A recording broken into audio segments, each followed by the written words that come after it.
Sziasztok, Létai Adrián vagyok, köszöntelek titeket! Közelítünk a következő eklipsz felé, ugyanis szombaton 2023. október 28-án lesz egy kellemes kis bika holdfogyatkozásunk, ami egyébként tényleg egy kis nyugalmat és békét fog hozni, elsősorban azok számára, akiknek ezen a bika-skorpió tengelyen fontos képletpontjai, tehát fontos feladataik vannak. Ők azok, akik a 2021-es, 22-es évet alaposan megszenvedték, nagyot ugrottak és sokat változtak. A nap- és holdfogyatkozások mindig nagyon jelentős események, általában párban járnak, tehát tavasszal van egy ilyen, egy olyan, aztán ősszel még egy ilyen, még egy olyan, és nagyon nagy segítségünkre vannak,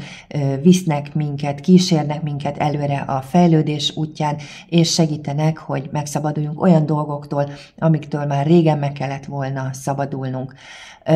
Nagyon nagyot lendítenek rajtunk, egy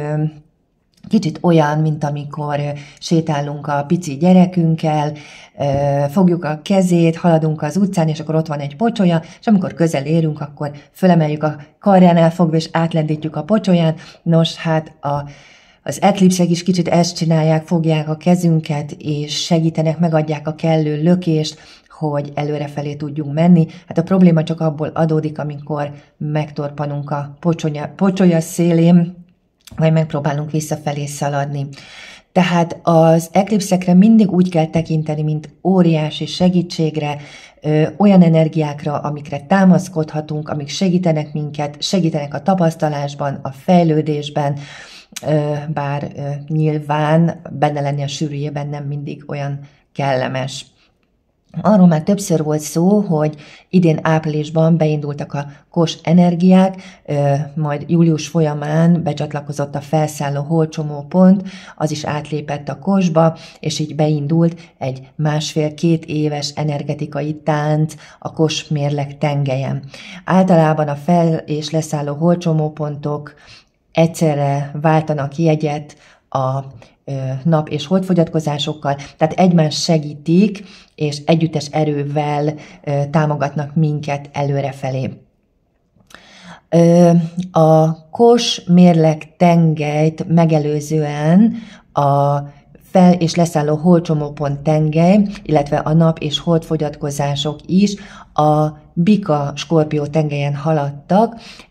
segítve minket a bika és skorpió témákban, azaz az anyagiakkal, a pénzügyekkel kapcsolatban, a biztonságérzet és a belső stabilitás megtalálásában, illetve a ragaszkodásban és elengedésben. Ide írtam a pontos dátumokat, hogy le tudjuk követni a bika-skorpió energiák 2021. november 19-én egy bika holdfogyatkozással adták meg a kezdőrugást, hogy úgy mondjam. Aztán a hozzá kapcsolódó napfogyatkozás még nyilasban volt, kapcsolódva egy előző témához, de aztán a 2022-es év már tisztán a bika és skorpió tanulnivalókról szólt. Mindig a nap és holdfogyatkozások indítják be a külső eseményeket, ezek felnyitják a szemünket, kicsit kiózanítanak, munkára késztetnek, belső munkára késztetnek, hogy aztán a következő eklipszig magunkhoz térjünk, észrevegyünk, megértsünk és elengedjünk sok mindent, változtassunk az életünkön, változtassunk saját magunkon, hogy ugyanazokat az élethelyzeteket, ugyanazokat a problémákat onnantól már sokkal bölcsebben, szélesebb látókörrel tudjuk kezelni. Szóval itt találjátok a dátumokat, meg lehet nézni, hogy kivel mi történt, ki mikor adta el a házát, ki mikor fektetett be, ki mikor vett föl kölcsönt, ki mikor vesztette el a bizalmát a párjában, a barátaiban, kinek mikor húzták ki a láb alól a talajt egy munkahelyváltással, különböző kiadásokkal, kinek mikor volt betegsége, műtéte, hogy aztán át tudjuk értékelni a pénzhez és a saját biztonságérzetünkhöz való viszonyunkat, hogy aztán optimális esetben végül el tudjunk jutni a bika felsőbb szintjeire, mégpedig a gondviselésbe vetett hithez,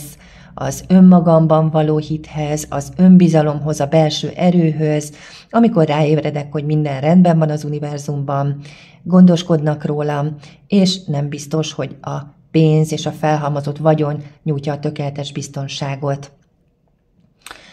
A most szombati bika holdfogyatkozás, ami egyben ugye egy telihold is, az utolsó állomása, a lecsengetése ennek a bika-skorpió tanulási ciklusnak, amikor már mindenen átmentünk, mindent kibírtunk, nyilván levontuk a kellő tanulságokat, mert hiszen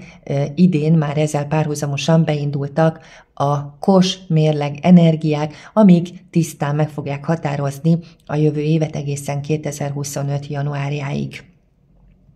Tehát jó hír ez azoknak, akik végigcsinálták az elmúlt 2 évet, hogy most egy kis enyhülés, megnyugvás, béke és stabilitás következik, hiszen néha kell egy kis pihenés, hogy aztán haladjunk tovább, mint egy gátfutó, úgyis jön majd az újabb akadály, amit át kell ugrani, de addig is most egy kis pihenés következik, hangsúlyozom azoknak, akik nagyot fejlődtek és nagyot változtak a 2021 és 22-es év Skorpió-bika időszakában.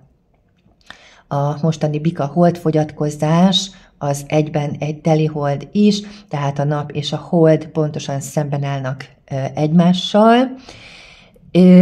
és jó hír, hogy a telihold uralkodó bolygója a Vénusz a szűzben járva, és még ráadásul egy fénysző kapcsolattal kapcsolódva a holdfogyatkozáshoz, egy kis stabilitást, a dolgok leegyszerűsödését, harmóniát és nyugalmat, mondhatni gyógyulást fog hozni,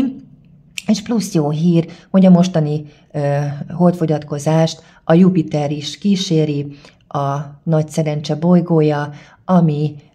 áldással és jó szerencsével és szeretettel telíti. Köszönöm, hogy velem tartottatok, köszönöm a megosztásokat, lájkokat és feliratkozásokat, szép napokat, sziasztok!